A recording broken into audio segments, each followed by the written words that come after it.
Hello, I'm Conrad Bain. Tonight on Different Strokes, we're starting a special two-part show on a very sensitive and important subject.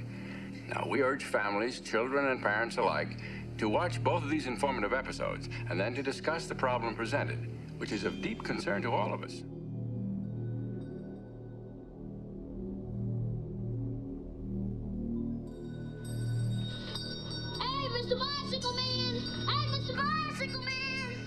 The man's name is Mr. Hort. Right. Hey, Mr. Bicycle Man! That show was very unsettling for me. I couldn't watch it. I didn't want to be around it. I asked him, don't write me in. Please write me out of most of this. Give me a bite, please. Please. Don't just stand there. Help me grovel. Well, Daddy, I guess he could keep his bike downstairs in the garage. Yeah, Dad, and there's plenty of safe places to ride in the park. And as far as strange people go, I mean, they're everywhere. We've got one living in our apartment. It was unsettling because I had myself gone through that. And watching it happening on the show, it was like reliving that all over again. I was reliving that whole thing all over again. Maybe we better not let your dad know about the bike. In fact, maybe it would be best if you didn't even mention, that you came back here and I gave you all this ice cream before dinner. Why don't we just make it our little secret, huh? You know something, Mr. Horton? You're sneaky. Sneaky? Yeah, I'm getting a whole new respect for sneaky. This is what happened in my life. And they didn't know about it. You know something, Arnold? I really like you. I really like you. You and I are gonna have a lot of good times together.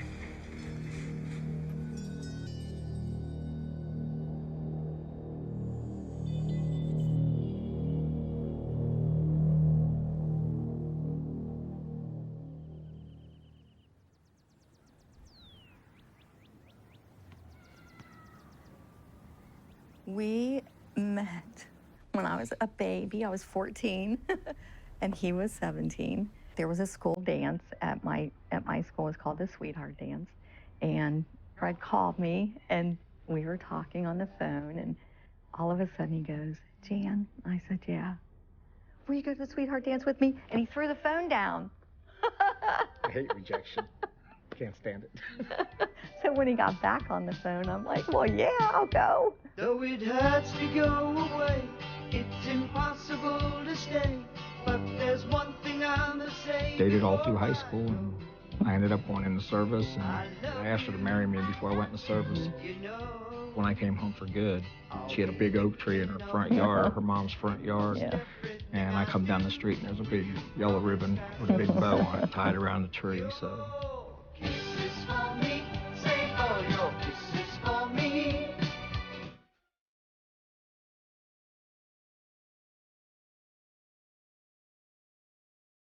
I wanted him to see that I was waiting, and I will always wait for him. And I needed him to know that when he came down the street. I loved him, and I couldn't wait to see him. Couldn't wait for him to be home.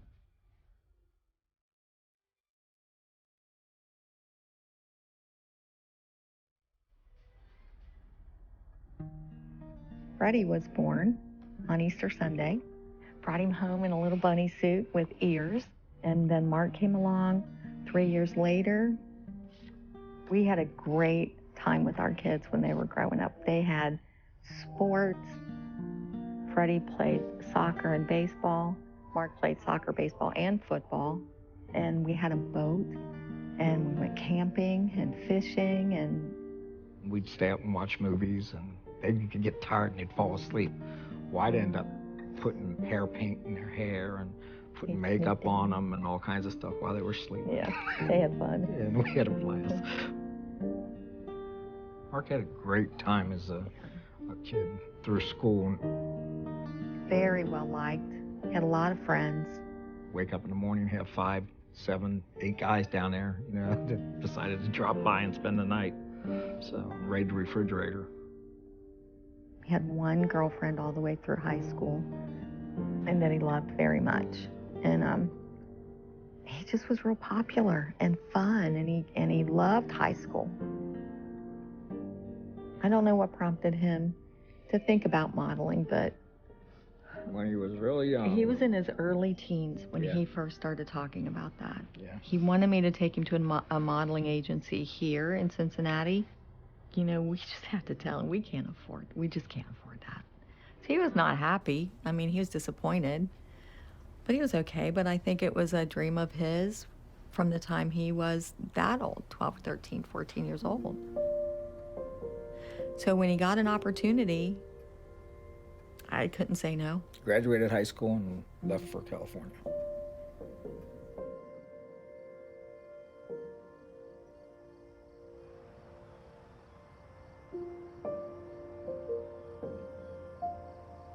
My grandparents were the ones that made the move from Switzerland. They took out a map, and then they kind of like pointed like wherever they wanted to go.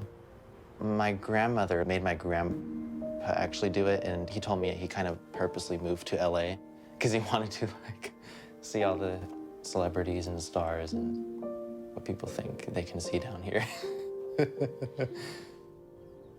I think every little kid is, dreams about being famous and being in movies and, stuff like that. I mean, a lot of my heroes were actors. Johnny Depp was, the biggest at the time. I mean, and just everything that, he was able to do, the different personas that he was able to take on, that fascinated me. Everyone had always said, as growing up as a kid, oh, Mike should be in modeling, or Mike should be in acting, or it was great. So I got a good manager, and I booked tons and tons and tons, especially print. I mean, it was like I couldn't stop booking it. Yeah, he was thrilled. He was excited. We're from a Midwestern town, and that was really something new and something different, and Michael seemed to be thrilled with doing it. I had a good life growing up. Started doing operas and stuff like that with my grandmother at the Houston Grand Opera. I remember going out at the very end of the opera and holding a sword up in the air. And like everybody, it was the very end, like going up and holding a sword, and everybody stood up and clapped and started throwing flowers and everything. It was just, and the sound of it was just amazing. The sound of the crowd. And that's probably the happiest acting memory that I have, the happiest experience that I have. I started developing an interest in acting and started taking acting classes in Houston and got an agent.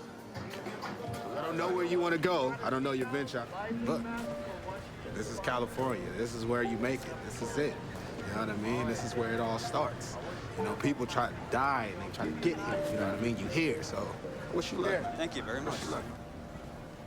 Just the love of movies and film, and I just kind of grew up with it ever since I was like 5 years old. I was in What's Eating Gilbert Grape. I was in a couple of other films, and I was in The Apostle with Robert Duvall and Farrah Fawcett.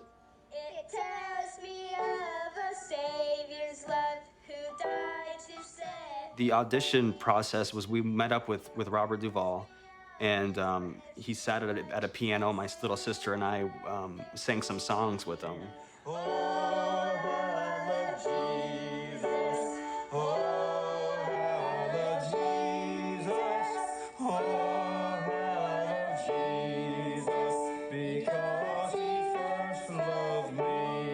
Let's give a big hand clap for Jesus.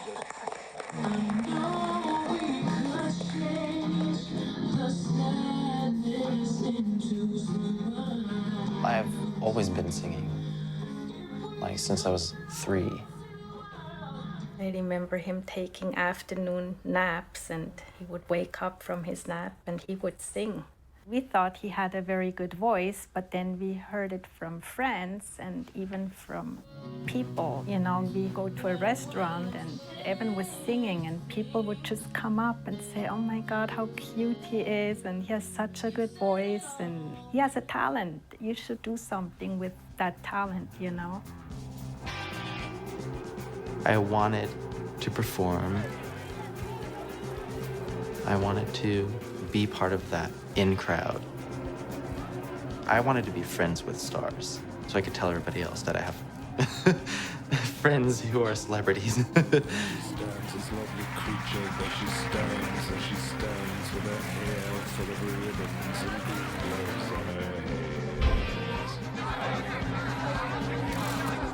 You're just attracted to, I guess, being the center of attention.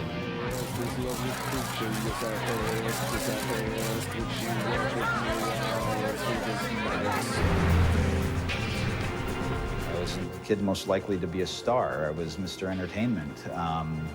Long blonde hair. Hi. Can I borrow your towel? Yeah, sure. Thank you. Probably play the bratty, you know, person your mother warned you about. Yeah, I look very young, so when I was 12, I could read for 8, 10, 9, you know, and that's what LA looks for, you know. Like now, I could probably play, you know, 25 or 30, I'm sure. You've made an awful lot of money for the movie companies, and I would hope that you've gotten a nice big chunk yourself. You're doing all right, huh? Yeah, I'm doing okay. What do you want to do when you grow up? It's tough. It's you know, it's not as easy and glamorous as everybody thinks it is. You know. Mason Gibb when I'm 6.5 years old. If you don't understand right away that you're going to get a million no's, and maybe one yes if you're lucky, maybe. You know what I mean? Then you shouldn't be in this business. As a child, especially, you're having a door slammed in your face every day, sometimes 6 times a day. You could go on a year's worth of auditions and not book a job. And that gets very frustrating because you're not seeing any benefit from what you're doing. If you're watching this DVD or video, you're probably a parent looking for information related to launching a career in the entertainment industry for your infant, child, or teen. There's a lot of managers now in the business. When I first came to town managing kids, I was the only one. No one else managed children. They never heard of it. They looked at me like I was crazy. Several of the established agents wouldn't even talk to me. I must be a terrible person if I was coming with all these kids. It took a while to establish that children need management just like everybody else. I'm one of the founding members of the then Screen Actors Guild Young Performers Committee, now SAG-AFTRA. And I have been the chair of the committee in the past. Now I'm just a foot soldier. Children are mostly willing to listen. They're ready to absorb things. They haven't yet developed any preconceived ideas about who they are and how they're going to get somewhere. We try and advise them what directions to go in. And when you're doing that, you're managing the parent as well. When parents enter the entertainment industry, they are typically entering the industry because their child has asked them to, because it's a dream of their child, or because someone has approached them and said that their child was somehow suited to the industry. They don't have any idea how the industry really works. A lot of kids I knew had gotten emancipated you know, because of they wanted to have the studio see them as an adult, so they wouldn't have to pay for set teachers and have to have their parents on set, etc. Like, you're more likely to be hired that way. The actor is responsible for their headshot and their resume. So my pet peeve is the actor that comes in and says, "Oh, my mom has that in the waiting room." Your mom should never have your headshot and resume unless she's picking them up from the print shop. Once you are 8, you are responsible for your own career. The internet changed everything for us. We were quite surprised to find our own children's pictures were being sold on eBay. Just their regular headshots, not anything salacious, not even anything erotic. Our kids were not famous at all. They were working, but they were certainly not where anyone would care that their headshots were being sold on eBay. And yet it became clear that they were, and they were being sold for a lot of money. And you wonder, who wants my kid's picture for $300? Especially a printed picture that we'd send you for free. We started the process of investigating, and we started to put together a matrix of the photographers and the sellers and who was doing what. We were very disturbed to find that they were really close to us, really, really close.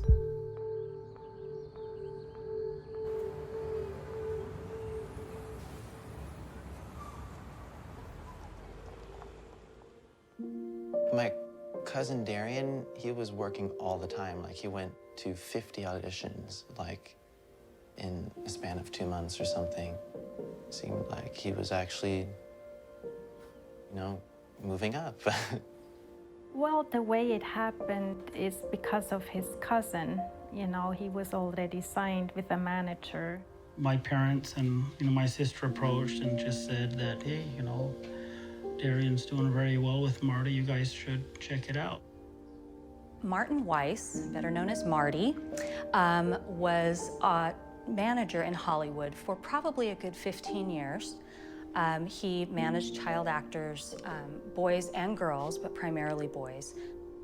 Marty had close relationships with his clients. He had sleepovers regularly, screening parties with his clients regularly. He would take them out Halloween trick-or-treating, all his clients together, and he would dress up like a dinosaur or a shark or Thing 1 or Thing 2 from The Grinch.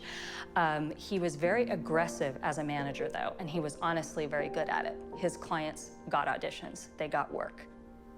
He said, all you have to do is sing a few songs and you'll make it big and you'll meet a producer, you'll get signed by a label, you can star on Disney Channel shows.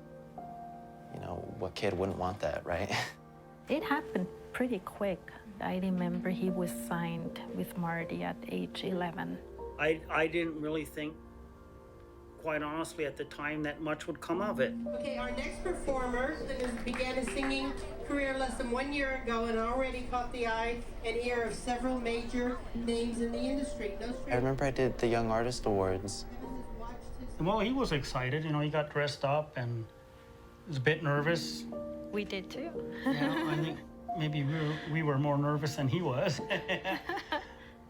For us, it was extremely exciting, and we were really proud of Evan. And it also felt, at least I thought it felt right for Evan too. When he was up there singing, he was like a natural. Marty called me one day. He was like, Evan, I have a surprise. You got a Burger King commercial. Open season toys are now at Burger King. You can collect all 8 open season toys. There's one per kids meal. And you can have a smart treat like milk. Have it your way. With open season at Burger King now. It was exciting because I'd never did a commercial and I landed a commercial. Great to see your kid on TV, the first time. Hey, there's Evan. Right. So we were very proud. Marty really, he did a lot for Evan. My parents dropped my brother and I off at my aunt's house, and then we met Marty, and then he picked my cousins and my brother and I up, and we went to play basketball at a park. And, he was kind of cool. He was, he would make jokes, and, he was really immature, and we were all immature back then, and he'd crack sex jokes, and I thought nothing was wrong with it. My cousin and him, they seemed to be friends already, and they would, there was no filter. They'd just say whatever they wanted. As we got to know him, he was, he's a nice guy, and over the years, he became more or less part of the family. Marty would be there every weekend, and for every holiday, for every Christmas, every birthday. We were playing basketball, and he would make weird jokes like, oh, Evan, do you know what a job is? And, they made me feel like I didn't fit in because I didn't know some of these terms yet. I was 11. We came to find out that, Marty didn't have a family, was alone and whatever, and he just kind of got, I don't know if the right word's adopted, but he just became part of the family. Later that night, he just, he was like, why don't we just talk about music a little bit? I was in the passenger seat in the front. He just kept driving around, and we talked about kind of what I would sing, what artists I like, and Marty, all of a sudden, out of the blue, he was like, did you ever see an old man's penis before? And I was like, whoa, that's kind of odd, and I didn't want to, be disrespectful and just get out of the car, and, what would I do? I was kind of in the middle of nowhere with this guy. I told him no, I never saw an old man's penis before, and, we got out and we were walking, we got to a park, And there was a tree, and he pushed me to the tree and was like, I'll show you what a job is. You're welcome, bud. That is cool. All right. Thanks, Marty. My pleasure. Nice. I kept saying no, no, and he was pulling my pants down, and I didn't know what to do after that. Like, do I tell somebody? Because he was really cool. Everybody liked him. And I considered it like nothing really happened. I can just brush it off. It'll go away, no problem.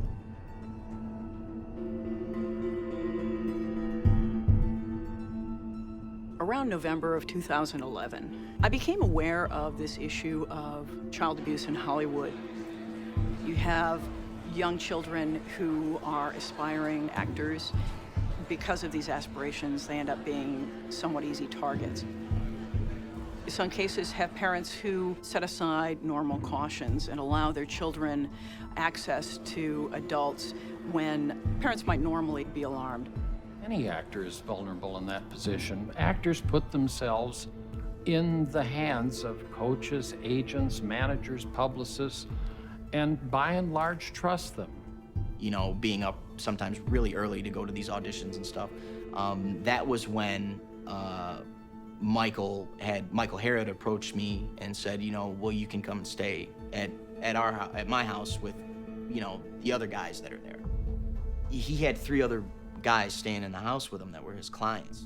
Many of the kids that I worked with couldn't have even been able to take advantage of being in the industry had they had to have their families move here with them. From 10, 11 to 16, 17, but I still thought it was rather odd, you know, that someone would let their 10-year-old son move in with a, at the time, I think, mid-50s-year-old man. I do see the possibility that things can be misinterpreted, and I try to be very aware of that. No matter how closely you're working with someone, and you do work closely with clients in these situations, there still has to be that professional line in there where you say, we're not stepping over this. We worry about stranger danger. Don't let your child be alone with a stranger. And everyone really tends to think that a pedophile is kind of a rapist.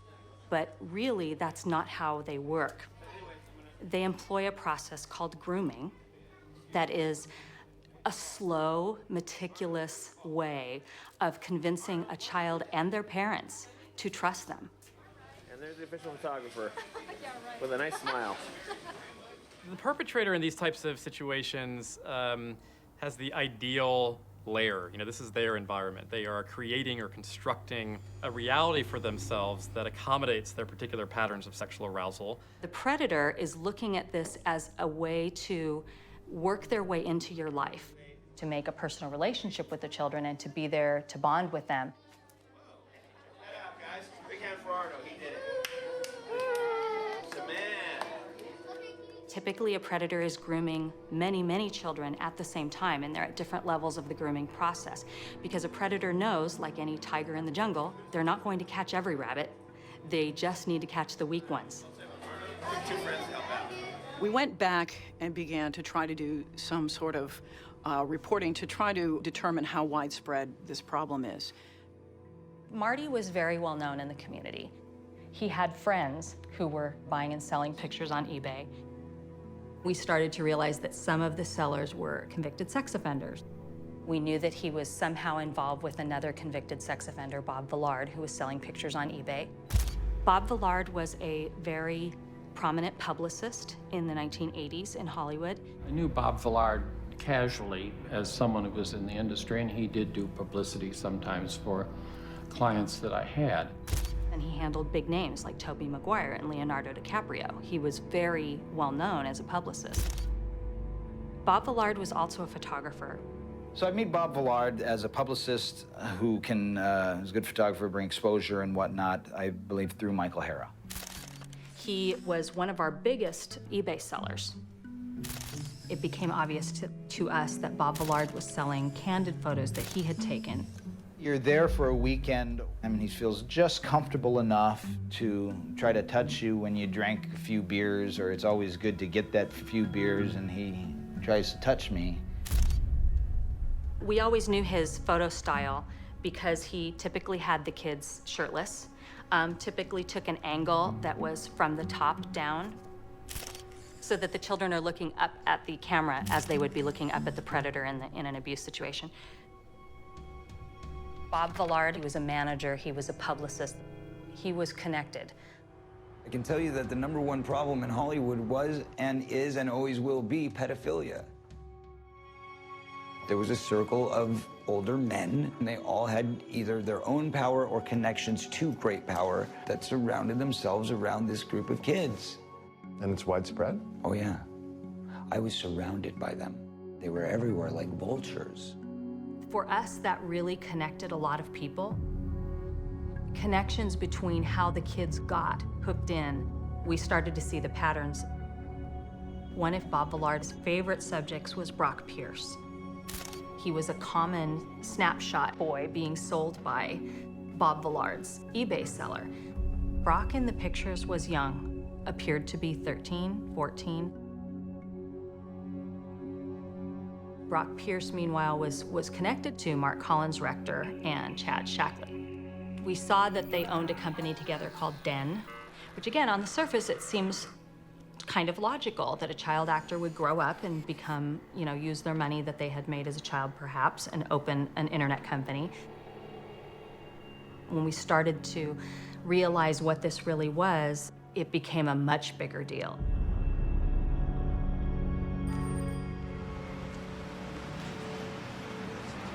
I was a New York City police detective, went to college and law school, became an investment banker, and then I backed into writing. I've broken very big stories over the years. Been very fortunate to break big stories. In the late 90s, 1990s, I knew about the dot-com bubble, and that it was just extraordinary. A lot of people lost fortune. One of the ones was Digital Entertainment Network, that I just happened to go across my desk, and I read about it a little bit, and I thought it might be a good story. In the 80s, it was MTV that captured the attention of young people all over the world.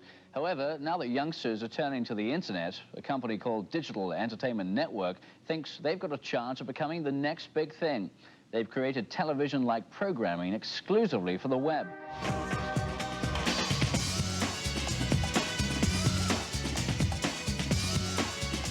What makes Den different than other internet companies that have come before it? It's a fusion of the marketing power of Madison Avenue with the technology of Silicon Valley and the entertainment of Hollywood. They were aiming their programming primarily for young people. So it was a whole new concept. The majority of young people today are not finding themselves reflected in television.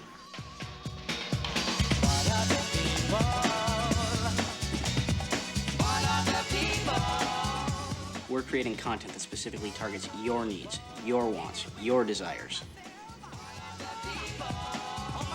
We're creating a new form of entertainment to serve the global youth audience. Can we get a little sponge for Mark? He's getting a little shiny. It's not up here. I'm sorry, a little shiny under the eye. Okay. Makeup. Mark Collins Rector, somehow on one of the early chat lines, which were a little more than hookup places, he came across Chad Shackley. You really should be on camera. I'm on camera. Who at the time was maybe a 15-year-old kid, and Collins Rector was much older than that. Mark Collins Rector moves to be close to Chad Shackley, and then they start, for lack of a better word, dating. Eventually, Chad moves in with Mark Collins Rector. Chad and I had to jointly develop Concentric Network Corporation, which was one of the very first internet service providers. And then they brought in Brock Pierce. Now, how Brock Pierce eventually landed there is anybody's guess. A friend of ours introduced us to Brock Pierce. And Brock, at the time, was producing his first independent feature. He'd been an actor for many years. And together, the three of us completed what was eventually to become Den. Everybody was just throwing money at these companies. David Geffen, I believe, put in $250,000. Bryan Singer, he had $50,000. Michael Huffington put about $5 million into this. It must have been $150 million that was pumped into us. Now, 15 years ago, $150 million was still a pretty good piece of I change. need somebody to ask me a question so I can give you an answer. Is that Jay? Come here, Jay. Drill me on camera. He was flamboyant. I mean, everybody told me he was very theatrical, very dramatic. He had a very good way of getting his way. Think about this. He takes a 15-year-old kid from his parents to move in with him. That's Chad. Most of us would be afraid to, even if we did, whether it was male or female, you'd be terrified to even ask that question for fear that they're gonna come along and take you away in handcuffs. Surely you have something out of all this bullshit you can cut 5 seconds out of to get from me, right? Yes. All right. Yes. They had a great idea. Their idea was to make their own films and put it on the internet. Well, lo and behold, that's what Netflix is doing now. Of course, it's 15 years later. The problem was the internet or computers did not have the capability for that. But meanwhile, they were paying people money and filming as though it were a major studio. I was called to go out for an audition for the show, Royal Standard. I am 14 years old, and I started acting when I was about 5 years old. I enjoyed a lot, so it's a fun thing. So we went over to Din, and I had the audition there, and I met him, met Mark Collins' director, and I met some of the other people there. Everybody seemed impressed, and this is the guy for the part, the kid for the part, and yeah, that had never happened before, just getting hired on the spot like that. I thought he was nice. Thought he was a nice guy.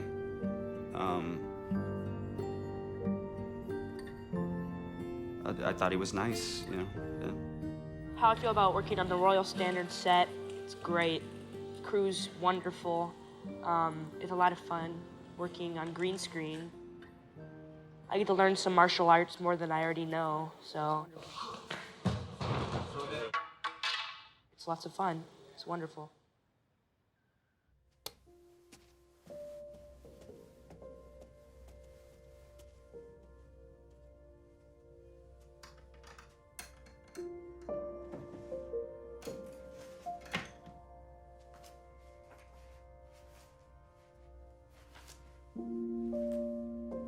We're in the basement of my house. This was where Mark basically lived for a couple of years.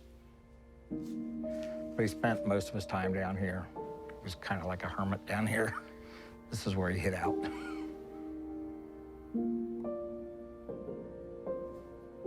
I was looking for some paperwork. Mike had told me to look for some paperwork that Mark had. Mark had a copy and Mike had a copy. Came down here and I found these documents. I found Mark's deposition. Mark states, I met Michael Egan in '99 when I moved to Los Angeles. He called us and told us that he was working for a company called Den. I know he was really happy about that. It was a big step for him. Mike was with him at the time. I had already met Mark Collins' director, Chad Shackley, and Brock Pierce at a graduation that we had for our private school. There were only a few people in my grade. Scott Shackley was Chad's little brother. So I was introduced to them, and then they gave me a job as an actor at Den in a TV show. Was that good? Was that good? My favorite hobbies? Ooh. One of the first shows they produced was Chad's World. It was about a young boy who comes to live with this older man. It was a real example of art imitating life, their lives. Welcome to your new world, Chad. Jeez, you guys fixed it all up for me. In fact, they even filmed Chad's World at their house, the Embassy Mansion. You got your own TV, phone, VCR, stereo, your own jacuzzi. You got the works. Oh, yeah. I think I'll be able to hang here. It was fulfilling a dream. In or about September 1999, both Michael Egan and I were invited to a party. We are at what used to be called the M&C estate. Mark Collins Rector and Chad Shackley's house. Well, we arrived there, and Michael introduced me to Collins Rector, Chad, and Brock. Mark Collins Rector just showed me the house, showed me the backyard, the guest houses, you know, went through all that. There was no expense spared at the M&C estate, there really wasn't. The pool was ridiculous. There was a swim-up bar, like, in the pool. Like, I can remember often being served lunch, like the butler or whatever, the chef would come out and, like, bring lunch to the swim-up bar at the pool. You know what I mean? It was literally like going to Disney World for the first time. It was like, this is amazing. This place you got here could definitely work to our advantage. Bring some girls here. They're gonna love this place. Sounds good to me. Before I even went to the house, like, Scott was like, you know, my house is different. You know, like, you know, the dynamic at my house is not like a normal house. I guess I should tell you. They're gay. Hey, that's cool with me. I have no problem. So Mark was definitely like the leader, and then like Chad, it was always like Mark, like the husband. Chad would be the female figure, the wife, and I don't know how in a normal context you would fit Brock into that picture, but. Where do you want my eyes? Right into the lens. Into the lens? Right. Okay. The audience. If I was over late at night, you'd see like they'd have people over getting into a hot tub with Chad or Brock or Mark or all three of them at one time, getting in where he was naked and all of them were naked, getting in the hot tub, and you'd start to see these different little things happen. I'd be like, what the hell is going on?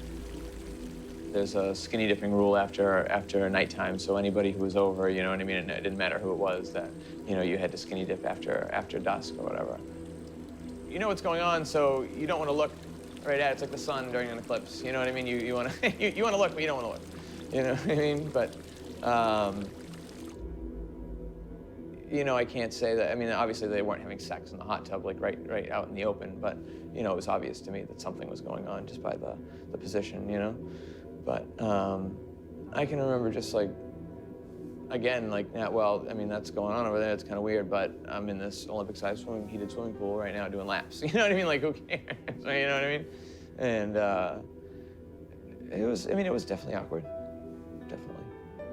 What's the most exciting thing about Den to you? The most exciting thing about Den is the people that work here, the people creating the content, the people that are running the show. We're a cool bunch. Brock Pierce told me that they were going to a party in Hollywood Hills. There were lots of drugs available, and there were many young teenage boys, ages 14, 15 there. People who would stand up to him, they're not going to wind up at this place. I remember I don't remember his name, but the one kid that was in Royal Standard, he was a younger kid, even younger than me at the time. And I remember once Mark had been at the auditions, they would go to the auditions and so forth to try to pick the ones that they wanted. And I remember the one younger kid, blonde-haired kid, I don't remember what his name was, but I remember Mark going right after him. Do I remember the first time? Yeah, I do. He had picked me up at the studios and took me back to his house, and on the drive on the way back, he was asking me if I liked guys or if I liked girls. I said I liked girls. And he goes, okay, well, you know how you pick up girls is you put a sock in your pants to make your crotch look bigger. So when we got back to the house, he had gotten a sock and he would adjust it around and say, this is how it goes, like this, you know. At one point he said, you know what, why don't you just take off your clothes? Take off your clothes and let me see what you look like. So I don't know why I did it, but I did, and he looked at me and goes, oh yeah. That night, he dressed me up in somebody else's clothes and wanted to take me out to dinner, and I wore a sock in my pants that night. He would take me to in his house, he had a movie theater in his house. We went into the movie theater. I don't remember how it was that he got me. He started doing what he was doing with me. I don't remember. My memories are of me like just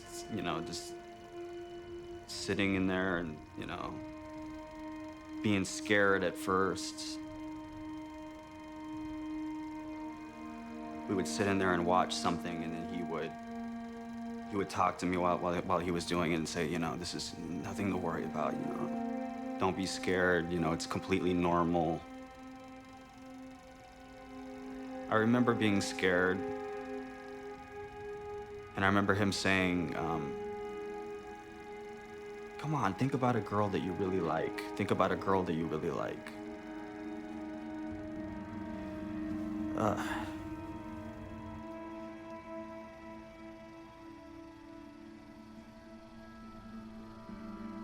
Royal Standard, you know, it's a good series right now.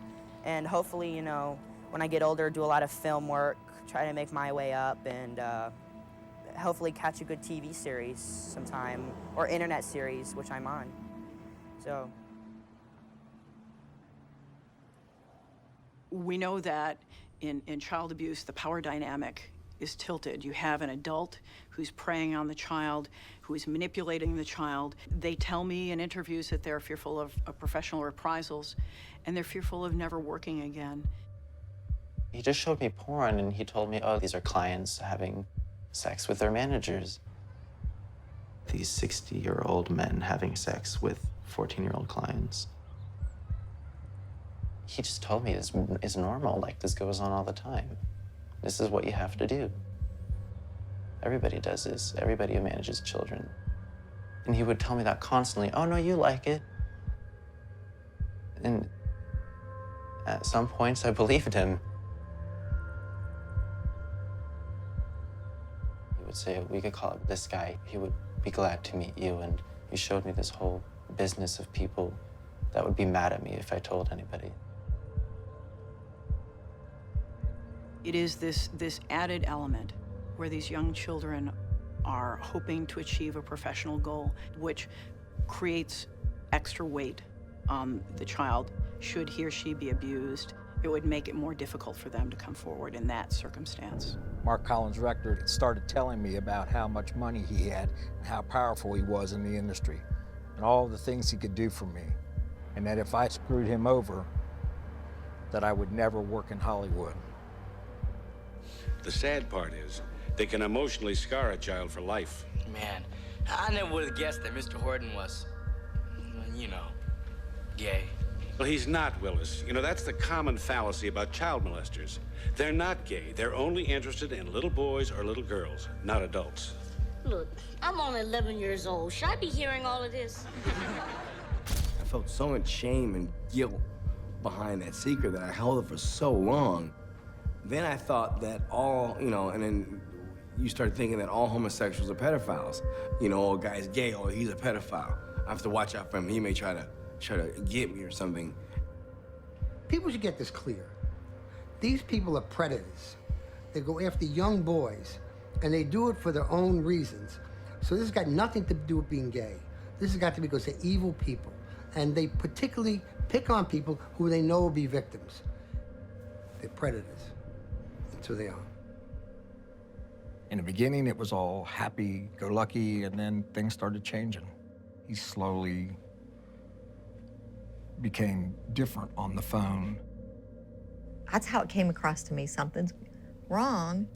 Something's not going right, because I can tell when he's not 100% Mark. Suddenly, he's not so happy. And suddenly he wants to come home. I never knew what that was about. Hi. Hi, honey. How are you? All right, shall we go in? Your buddy's here. Is that? Mr. Huff. Very excited. So have you been to this house before? Yeah. Isn't this awesome? Never been to a party here, though. You've never been Have to you? a party? Yes. Some good ones? Several. Like, how crazy do they get? They would have big parties very often. That's what the neighbors were complaining about, that they'd have all these cars blocking the sidewalk. They would have valet service all set up out here, and this street would be lined with vehicles. Everyone was promoted to drink. I never had one drink ever before in my life until I was at that MNC estate. I don't ever recall ever drinking. I mean, 14 years old, that wasn't the top of my list. There was an after party. Michael Egan, Brock Pierce, Chad Shackley, and Mark Collins Rector were present. Drugs were made available to us, including Quaaludes, Valium, Somas, Vicodin, Demerol, marijuana, ecstasy, and more. Brock Pierce and Mark Collins Rector tried to push me into taking these drugs. I refused. They then offered me cocktails, which I accepted. I believe that they laced my cocktail with ecstasy. If you were staying at the mansion overnight, you had to go into the hot tub naked during their parties. And the parties were not just for the young boys and for their amusement, it was also a way to entice investors. And they got a lot of investors who would jump into the hot tub with these boys. Some of the ones that have certainly been out there are Bryan Singer. And Bryan Singer liked one young boy so much, they wrote a part for him in Bryan Singer's film, X-Men. I mean, it was written just for him. He was in the hot tub. I was feeling very lightheaded, dizzy, and confused. Collins Rector then told me I could go to sleep in his bed, but that if I went into his bed, I would have to strip naked. Collins Rector then turned from being concerned and compassionate to forceful and threatening. I told him that I would not go to bed with him, to which he responded, "Well then, just don't worry about going into work tomorrow morning." I went to sit on the couch. At some point, I passed out. When I awoke, I found myself in Mark's bed and completely naked with my clothes on the floor. Collins Rector was in the bed, and he was naked as well, with his arm around me. I am not sure of all the things that were done to me. However, I know that Collins Rector drugged me and abused me. I immediately got out of bed, got dressed, went downstairs. I found Michael Egan sleeping on the couch and woke him, telling him I wanted to get out of this place.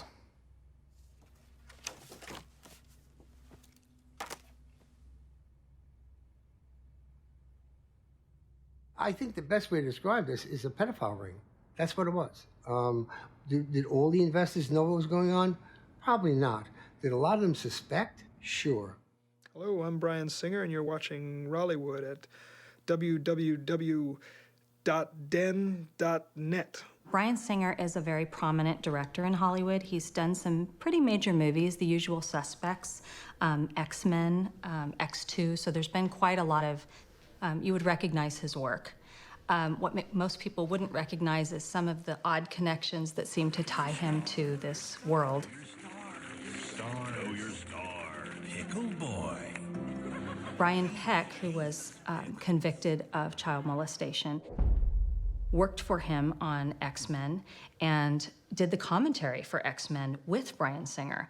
Hi, my name is Bryan Singer, and I'm the director of X-Men. I'm the other Brian Peck. I'm not the director of X-Men. I've asked Brian if he would help me out here because I'm a little uncomfortable doing these things by myself. Now, you're going to see something very exciting here. One is Stan Lee selling hot dogs. My buddy Gary Goddard was the guy walking alongside in the flannel shirt. And the guy eating hot dogs is you. The fat guy in the Hawaiian shirt eating hot dogs. Hey, that's me. Thank you for, I'm on screen so long, thank you. You are. It's in fact, you are so imposing in the screen, people don't even see Stan Lee. I think the thing that appealed to me most about it was the idea that it was about anyone who feels disenfranchised, anyone who feels prejudice against them. I mean, it's really about a group of reluctant superheroes. Sort of their powers manifest at puberty, and they wake up one day and they're different from most of the people around them. And it's how they learn to embrace their extraordinary abilities and what's unique about them, and help defend a world that might at times condemn them. A number of people I spoke to who put money in completely denied that anything untoward was going on there. And it was as though they were from the industrial home for the blind. I mean, if you see young men naked in a hot tub when you're having dinner, or you're having dinner with naked young boys, or young boys who are, inappropriately dressed for dinner, and unless you're deaf, dumb, and blind, you say, hey, this doesn't taste right. Something's wrong here. These are not Pollyannas. These are very smart guys. Hollywood doesn't have any system in place to protect anybody, and children are way down on that list, I can assure you. In a Screen Actors Guild meeting, We were all serving on the Young Performers Committee at the time, which is a national committee at the Screen Actors Guild. And another parent brought a news article from the LA Times that described Bob Villard's arrest and the fact that the LA Police Department was looking for additional victims for Villard. And said, I request that SAG look into the idea of distributing this article or putting out an alert or something to their members, that it seems like something that's a safety-related thing that maybe we should let everyone know. And Michael Hara had a very odd reaction that day. He vehemently opposed SAG getting involved. Hara did not feel that SAG should be stepping forward, even in the wake of the LA Police Department asking for more victims. So SAG did not step forward and send that news out that day. Well, I don't know that we've hidden them. I would think you would want to not hide it, but you would want to protect the child whose identity is going to come out the more you play it out.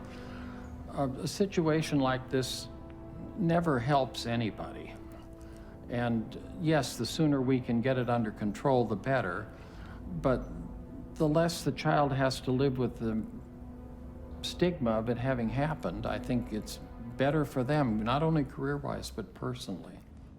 It's why people don't report, because they know that even if they are believed, they're afraid that something will happen to their kid's career. There are people who don't want this out. The studios work to make sure this isn't very public. Brian Peck moved to Nickelodeon and coached on almost all their shows, really. It was one of those shows where he befriended a pretty major child actor. That child was abused by Brian Peck. He came forward and filed criminal charges against Brian Peck. And Brian Peck almost immediately pled guilty. Clearly he didn't want an investigation to continue, or clearly the studio didn't want an investigation to continue. The victim has chosen to remain anonymous all along in order to continue to work. It's unheard of that a child would be able to step forward at the time of their abuse when they're still a minor and continue to work afterward. I can't think of a single example where that's happened. So a kid that wants to speak out and say what happened to them beyond their family would truly have to give up their career. It's very sad that that's the case, but it's a reality. That's the worst part of it all, is that he's still working on kids' shows and he's still here, and he's been convicted. It's not somebody that we have rumors about or that we've had complaints about. There's actual convictions, and he's still here. I feel confident in saying all of the convicted predators that I have been familiar with had many more victims than the one that was convicting. We're absolutely talking about the tip of an iceberg. I'm not sure that we'll ever see the whole iceberg because I think there's so many factors pushing that iceberg down into the water.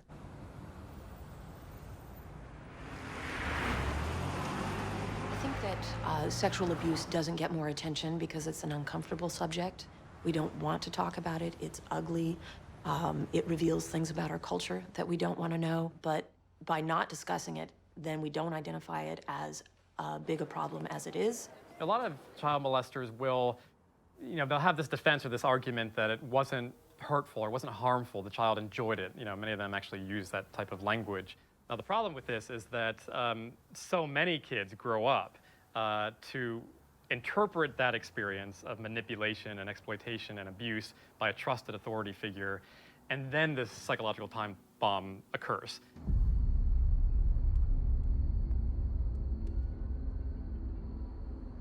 I ended up in a hospital for a little while. I start freaking out and thinking that people are, out to get me. And I was very, just suicidal. Like, I'd always fantasized about suicide quite a bit. I had a pellet gun that I would fantasize about using to kill myself. I remember sitting in my room and crying my eyes out and sitting in a corner with the pellet gun, just saying, why did this happen to me? Yeah, I guess you could say I kind of fell by the wayside and let LA suck me in. I had started doing drugs and got involved with a whole bunch of people I probably shouldn't have. Whenever I'd have any pain or anything, I'd drink. I'd drink and drink and drink and drink and drink. Didn't know who to blame or what to blame, and I completely just hated everything about everyone.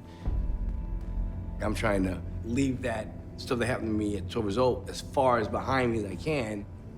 We had to have more. We had to have more and more because we didn't want to feel anymore. And we wanted to be completely numb of everything we were feeling.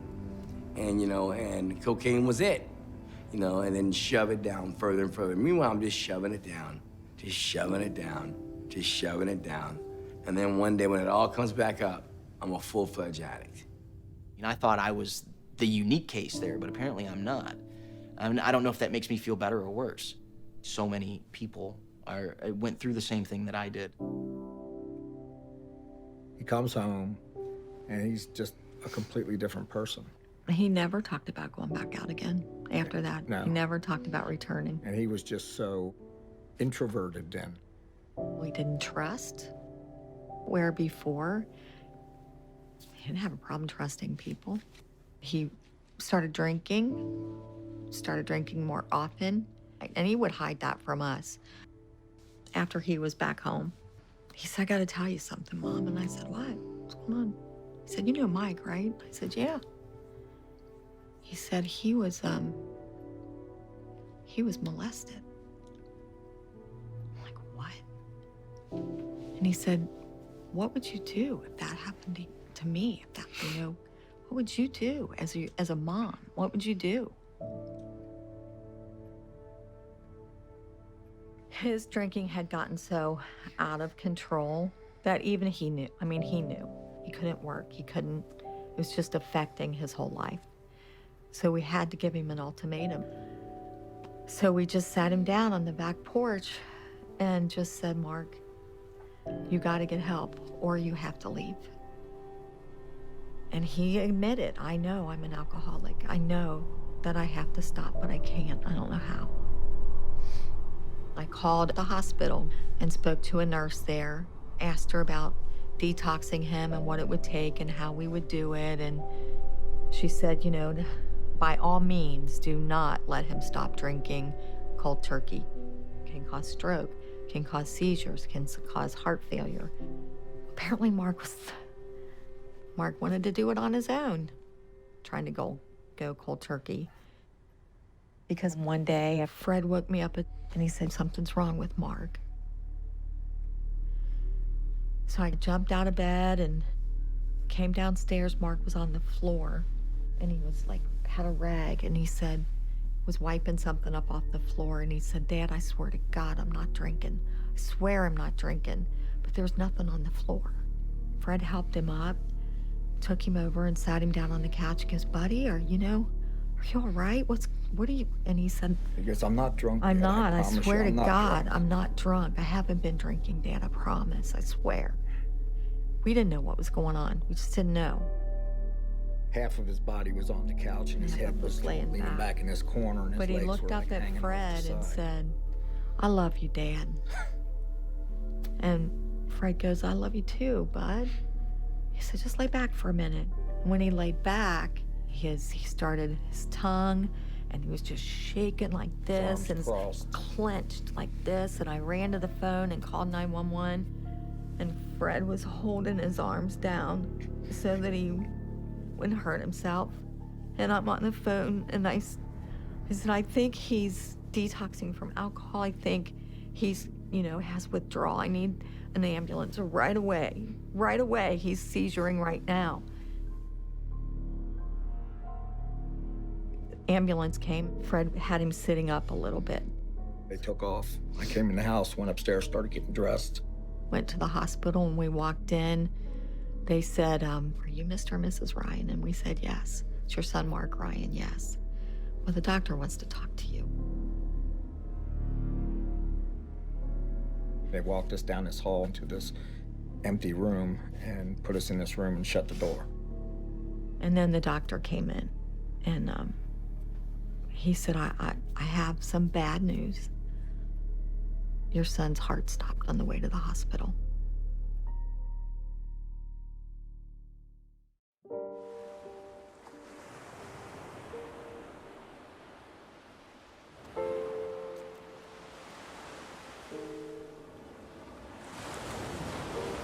We went back a decade to try to find contemporaneous reports, and we found 12 separate prosecutions of people who had used this allure of Hollywood to prey on children, and they were across basically all facets of the industry. So you have this phenomenon of crimes potentially being underreported. Moreover, some of the victims that I spoke with felt stigmatized. They felt they were to blame for the crimes that had occurred, feel they can't speak out publicly.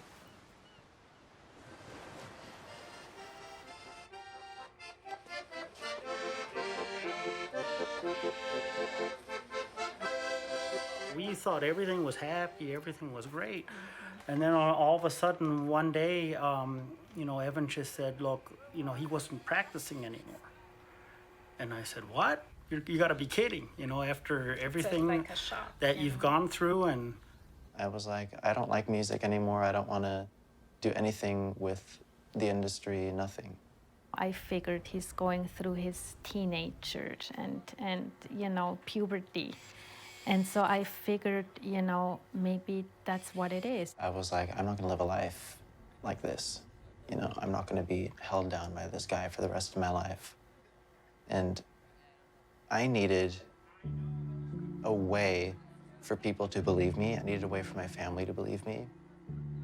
Hi, Nita. How you doing? Okay. Happy birthday, Evan. I'm getting massage and it feels great. And I don't care whether or not it looks bad.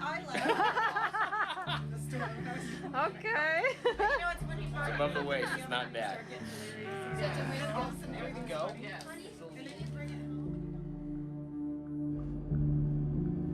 Yeah, I had to find an excuse to get him alone where I could talk to him. So I figured, why don't we go to McDonald's so we could talk in the car? Yes. Take a, let's see, kids meal, chicken McNuggets, please, with barbecue sauce.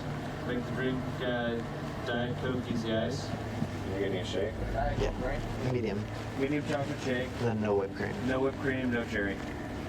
Because I was hoping that we'd be talking for a long time in the car once he parked somewhere. When was the first time that we met? It was, first time we met was that one time that we went to the park. You guys were going to the park to play some basketball. And then it would be kind of quieter in the car and I can get everything on tape. Because I remember you asked me if I ever did anything with a guy before. Yeah, a long time ago. I was afraid if my recorder would beep or if something would go wrong and if he found out that. And then that's when you asked if I wanted to try it.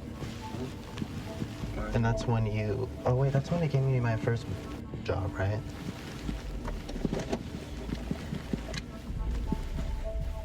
You're not recording this, right? No, I'm not. Thank you. Keep it this way, Adam. I never would have done anything with you if you hadn't expressed interest.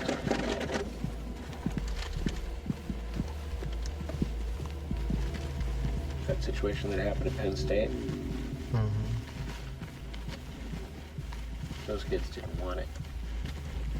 Yeah, but I didn't at 12. Mm-hmm. I was not interested. I was just so... I remember that night you did pull out your penis in the car and I was scared. Like, I didn't know what to do. Because you asked me if I wanted to touch it. I was in the car, in the van. I'm trying to remember that. I'm trying to remember that. That kind of sounds familiar. I just remember being in the car and you were asking me questions. Well, see, that's just it. The questions were to determine whether or not it was something that you actually wanted to do or didn't want to do. I mean, If I didn't do it, I wouldn't go further in the music career, or I thought everyone did it. You would tell me everyone did it and that it's normal and natural. That's the normal thing to do if you're in the industry. Well, let's put it this way. It was, I'm sure I said that. I mean, it is a natural function. The only difference between us and the rest of the animals in the animal kingdom is that we socialize it. Take a look at animals the way they do it. They don't care about anything. They don't care about age. They don't care about, you know, sex or sexuality or anything else. They just, you know, they feel like it, they go for it. And as human beings, we put rules, regulations, and restrictions on it. You know, if we were any other animal, it wouldn't matter.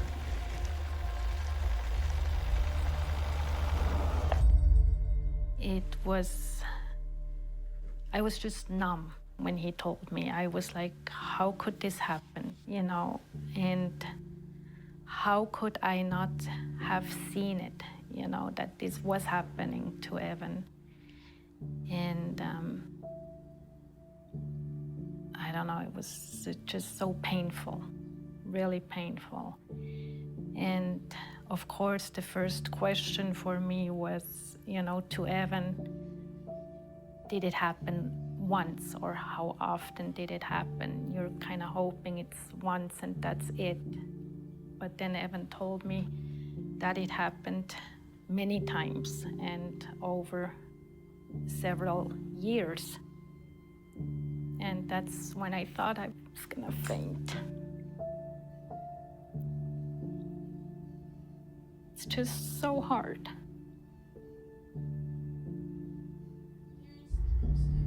He just seemed like a great guy.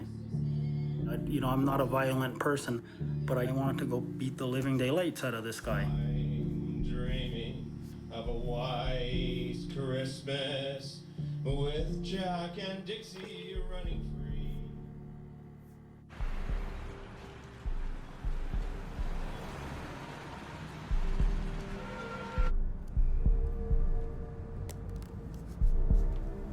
The first thing that happened to bring the demise of Den was a lawsuit filed in New Jersey against Mark Collins Rector, Chad Shackley, and Brock Pierce.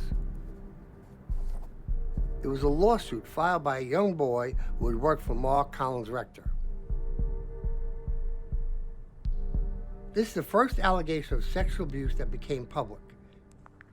At the time, Den was gearing up for a $75 million initial public offering, which was going to make them all very rich.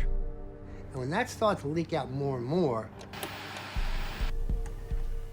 two of the boys that have been victims, Mike E. and Alex B., went into the estate with a camera to collect evidence. One of the things he took pictures of was the huge amount of prescription bottles that were in Mark Collins Rector's name. OxyContin was one of them, but there was Vicodin, Percocet, Xanax, and there was like a lot of bottles. Hollywood's a company town. Mark Rector joined that company in that town, and they get away with murder. Or in this case, they get away with being pedophiles, and that's what happened. These are very smart guys. They're very savvy guys and very successful guys. I don't think there's anybody there who wasn't worth millions of dollars. The investigation and the lawsuit started to leak out, and Mark Collins Rector started to panic. He had a gun collection. A number of boys told me he would point the gun at them just like that, whether it was a shotgun or a handgun, and say, you know what I could do? And he meant it, according to them. It's very scary for anybody to point a weapon at you. Nevertheless, if you're a young kid and your boss is pointing a live gun at you, that would be terrifying. They came home and explained what happened, and I started crying, and I said, this didn't really happen to you, did it, Mike? Did it happen to you? And my son got curled up on the floor in a corner and started rocking and saying, Mommy, I was just a kid. I was just a kid. And they threatened me, and I was just a kid. And I knew immediately that I had to bring someone and get someone involved. The police, the FBI, whoever knew I needed to expose these criminals. They were worried about being arrested. There was an FBI investigation. They had heard that. Somebody told them they were questioned about it. And when they learned that, they were in the wind. I was talking to Scott one day, and then, you know, I couldn't reach him for a couple of days, and then it was only a few days after that I was there, and there was nothing. There was like literally nothing. Nothing was gone. Even I think the fountain, if I remember correctly, the fountain, there was a fountain in the front yard. Even the fountain was gone.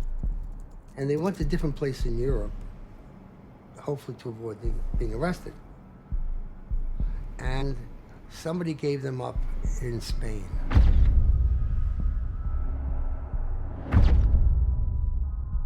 Chad and Brock were released quickly, But Mark was in prison for 1.5 years waiting to be extradited to the U.S.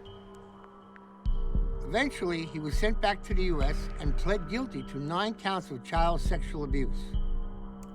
Mark got out of jail relatively quickly, but was required to register as a sex offender, and shortly after his release from prison, requested that he be allowed to travel to England for medical reasons. He did, and he never came back. In 2007, he applied for a civil union in the UK with an 18-year-old boy. I know I saw that with a boy who was getting into a car with a boy or something like that. And obviously you could tell by looking at the boy that Mark was dressing him, you know what I mean? It was just like blatantly obvious to me. And in 2011, he renounced his U.S. citizenship, and he's been untraceable ever since.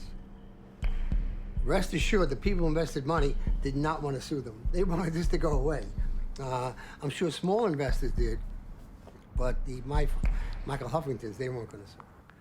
So I went to the executive editor at Details magazine. She loved the story, assigned me the story, and they said, go and do it. The story was huge. And I submitted it. My editor loved it. It was quickly fact-checked. And then, a couple days later, I get a call from his assistant to an assistant to an assistant who said, we're not doing your story. We're going to pay you a 25% kill fee, and we'll give you about half your expenses. That was the end of it. But I was so disgusted with it, I didn't want to write anywhere else. It's Hollywood.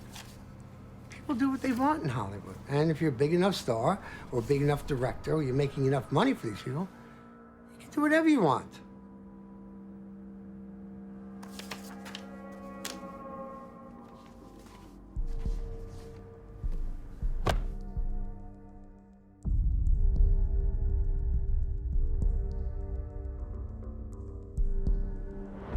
Martin Weiss was charged with multiple counts of lewd acts upon a child.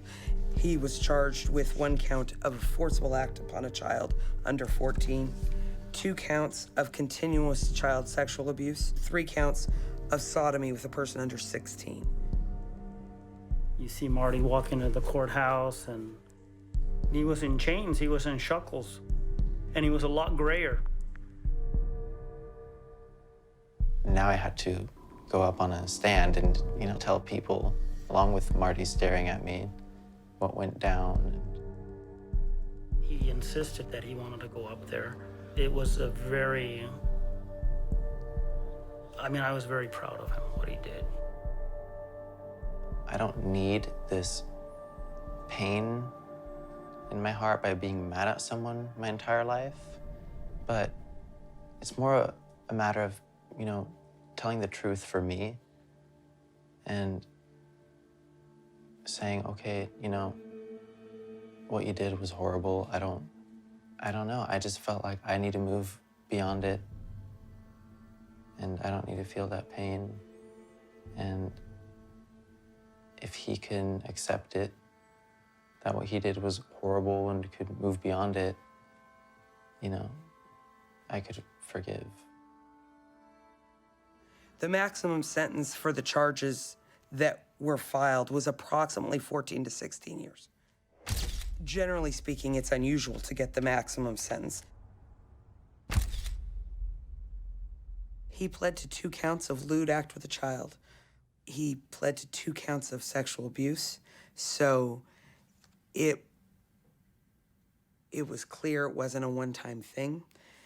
And in exchange for pleading to 2 counts, which is much more severe, he was sentenced to 5 years of formal probation, 365 days in the county jail. He had to go to sexual abuse counseling.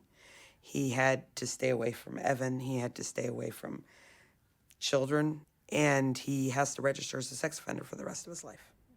He was arrested in December or late November, and then he got out June, 6 months. They almost never serve the full day-to-day sentence in county jail. 6 months is a joke. It's a joke for what happened. In any case, to ask a DA whether or not they think that they were completely successful in protecting the community from any future crime is impossible for us to answer. I can't truthfully say or honestly say that I stopped any future crime. I wish I could. I wish I could in every case. But I can only do what the law allows for us to do. Unfortunately, to get bad people off the street, yeah, we need it could have been a lot better. He could have served much longer. In that way, the system did let me down, and they're letting other people down. He told me that there are other people that he was doing it with. But like I said, I think it's more important to be able to speak about it and just be free of that secret than it is to really get justice in the court system. There's a moment in the book where you, to a degree, introduce Corey to one of his abusers. Do you Yes, take responsibility for that emotionally? Yeah, and you know what? He asked me to take responsibility for that on the show, and I did. This is going to be a painful process. The dust is coming out, the cobwebs are being cleared, and people are going to know that we all play a part in this story. And it's what part are you going to take responsibility for? This last year, we sponsored and passed a bill called the Child Performer Protection Act. The bill will do two things. One is make it so that sex offenders cannot work with children in Hollywood, because right now that doesn't exist at all. The second thing it does is requires a permit for people who work significantly with child actors, such as managers, publicists, photographers. All the people that we've seen get convicted would now have to be fingerprinted and cleared and get a permit, so the state would be able to track them and prevent them from continuing to work in the industry if they're caught doing something bad. I have to confess that I haven't signed up yet myself, and I should go and do that. I don't know. Is it going to be effective? We have yet to see. There's nobody running around saying to me, have you signed up yet? Why not? I just think in many cases it's a situation where somebody isn't thinking. The parent has become trusting where they shouldn't become trusting. Regardless of how good the situation looks, your job is to protect your child. But I still think it behooves the agent, the manager, the publicist, whoever it is, to know where that line is and not cross it.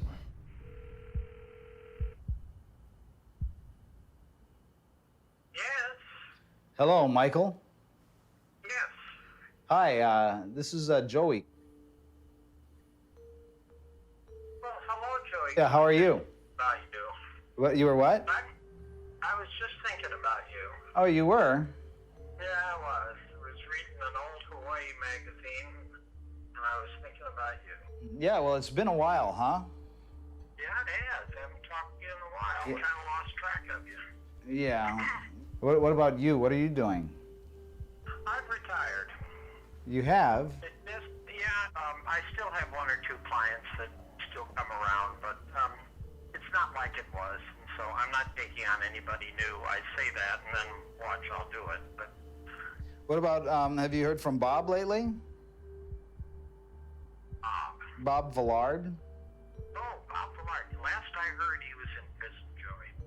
Oh, is that right? For what? Well, I assume some sort of a problem with children, but as they tried several times to get him, and somehow or other they didn't. But last I heard, he was. So now I don't know anything about that. I don't know how long it was or anything else. So no, I haven't heard from him in a long, long time. Oh. I've forgotten about him, actually. Well, that's kind of the reason why I got out of the business. I don't know if you ever remember that I slit his lip open with throwing something at him, and I was on my way home, never to come back. And I've gone through a lot of therapy, and I don't condone anything that he tried to do, and Lord knows what he's done to anybody else. I don't know, and I don't know, Joey, and you know, I take these things with a grain of salt. I'm not sure how horrible they really are. yeah. I just, you know, I know I'll never know the whole story about it. Where I've had the opportunity to talk to someone about it, I've said, look, this is not a terrible thing unless you think it is. It's just something that happens to you in your life. Well, I don't think it's right for anybody to take advantage of anybody, and I think that it's that whole thing is rotten. What he tried to do to me, and quite frankly, I didn't like what, you know, when you tried to have me sleep in your bed and touch me and everything. I hated that too. And that was something unwanted. I shouldn't have done it. And there's no way you can undo that, but it certainly is something I shouldn't have done. I don't know what Joey is remembering, but I don't remember anything that would have caused him to feel that way. All I can say is that as a result of the situation he was in, not only with me, but with others, that was how he perceived something. It certainly wasn't anything I intended, and that was going to be my response to it. I mean, are you attracted to young boys? Not particularly, no. So much of what goes on in these situations happen almost by accident. You get the idea that someone out there was a child predator and they were preying on children, and everything they did was to steer the child into this. And a lot of the ones that I at least was aware of, they just sort of fell into it. Did anyone ever try anything on you when you were a kid actor? Well, I guess so. My whole approach to the whole thing was not sexual. I mean, it was, yeah, I suppose somebody did. If I would be hard-pressed to remember anything specific, but it wasn't uncommon, let's put it that way. It's difficult when you're living in a situation where there isn't the adult supervision that there should be, to see how things are going to be perceived. And I don't know what else to say about it. If you're a thief, you're a thief. A lie is a lie is a lie. We're in Hollywood, it's accepting, okay, whatever. He's a good manager. I'm sure he knew everything about the whole bomb alarm. To hear how good he is at playing the Hollywood coldness. Great to hear from you. I was just thinking about Hawaii. Hey, you know, Sue, you're calling from Zimbabwe. Hey, I was just thinking about you. Really? Yeah, I saw a magazine on Zimbabwe and I was thinking about you. Do you think he really saw that as insincerity? You know, good, lying through his teeth, you know, because whatever, because freaking Hollywood people, scumbags, don't even get me started.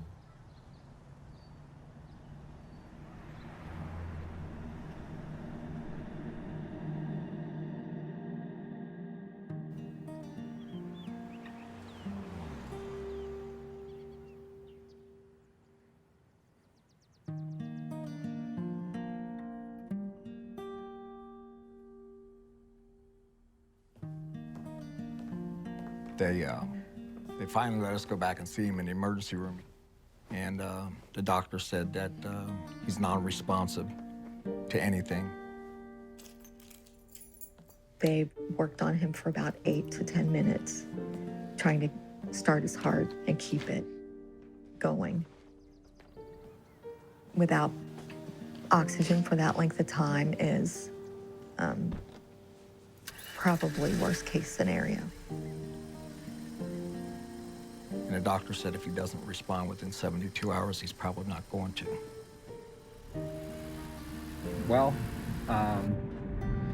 me and my wife are, you know, we just take it one day at a time. We've had so much happen since we were kids, and then getting married and having kids, that we just take life one day at a time.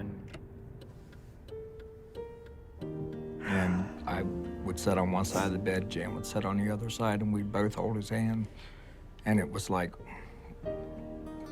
just holding a piece of meat. The second day, one doctor pretty much had given up on him. Yeah, you need to make a decision. And he kept pushing the 72-hour thing. And I was like, your 72 hours don't mean a damn thing to me.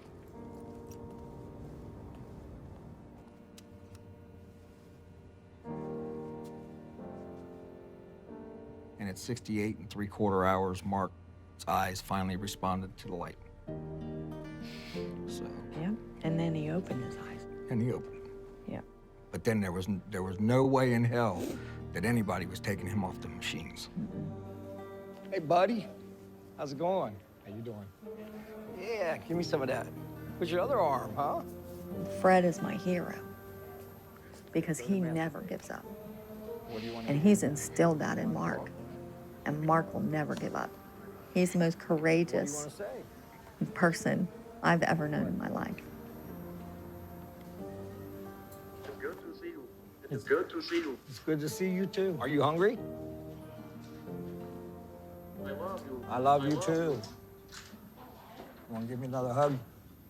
He's a miracle already, just even being alive. I mean, they said at the very beginning to his family, he's not going to make it, he's not going to make it. Everybody wrote him off. He was never going to move, never going to be able to eat. I mean, all of it. And look at him now.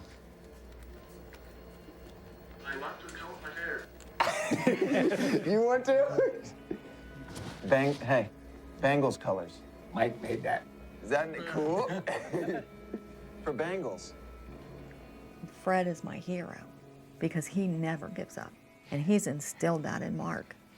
And Mark will never give up either. And through them, I'm never going to give up.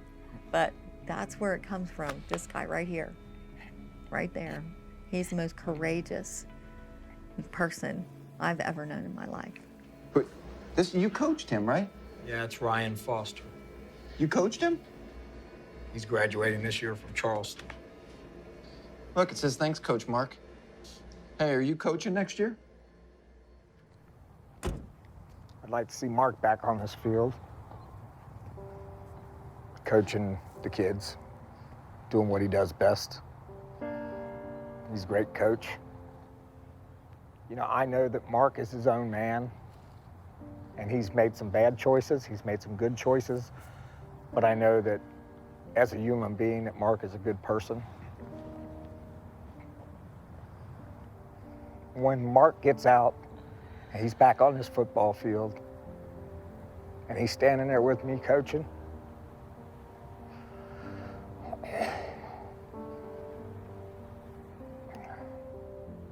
God can take me then, but not until then.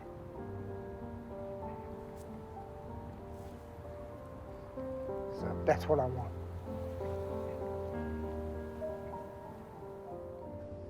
There is so much damage that's already been done. And now I think at the end of the day, I mean, I look at some of it and I've really tried to kind of move on beyond all of it. I don't know, I've still never seen any retribution towards those assholes. Never seen a damn thing. I mean, you look at them as they still sit on their pedestals, and the same thing's probably going on, could have went on last night with someone, who knows? Saying that there are people that were the people that did this to both me and Corey that are still working, they're still out there, and they're some of the richest, most powerful people in this business. And they are. And they do not want me saying what I'm saying right now.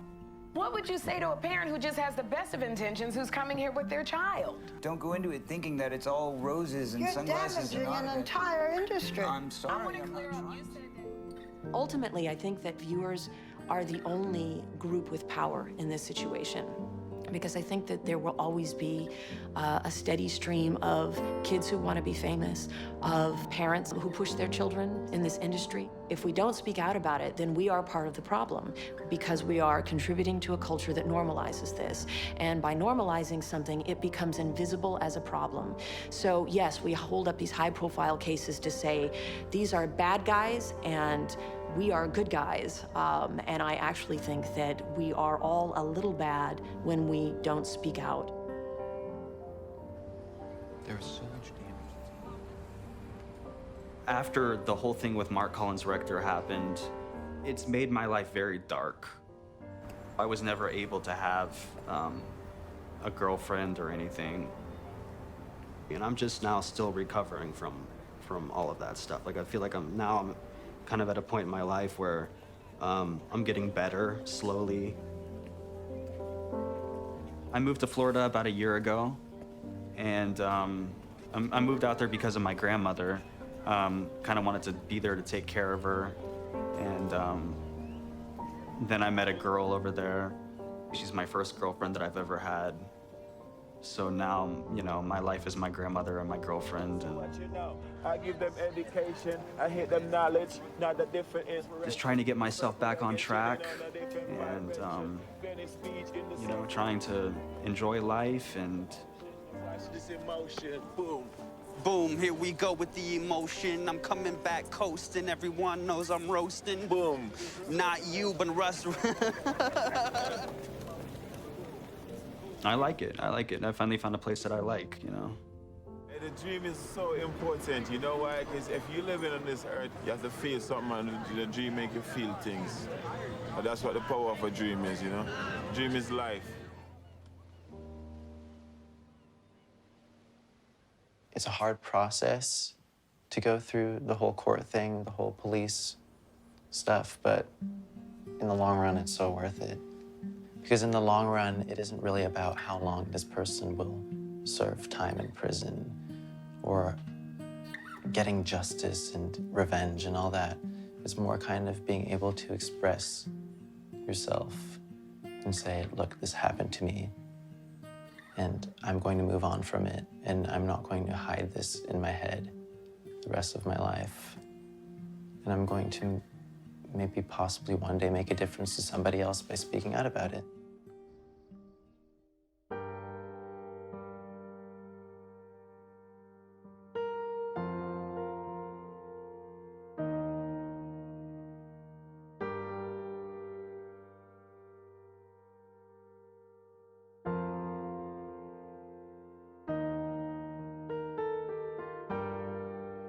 Taking over the light now.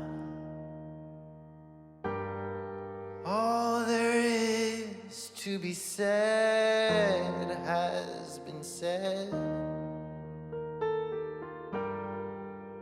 Let the walls fall, let the shadows disappear. Let our story start from this moment here. This is a call to arms, this is a call to arms, you know. This is a call to arms, this is a call to arms, you know.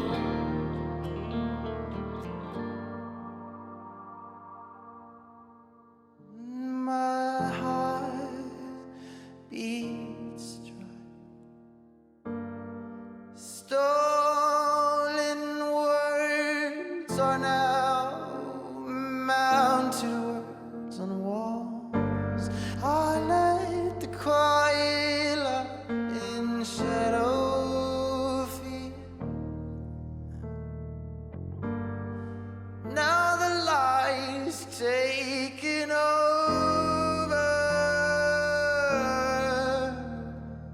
This is a call to arms. This is a call to arms.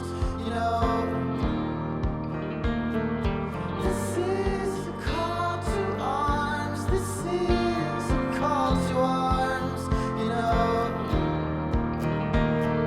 This is a call to arms. This is a call to arms. You know. This is a call to arms. This is a call to arms. You know. This is a call to arms. This is a call to arms. You know. This is a call to arms. This is a call to arms. You know.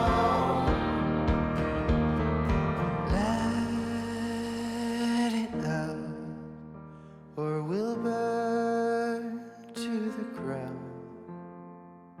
Let it out, or we'll burn the ground.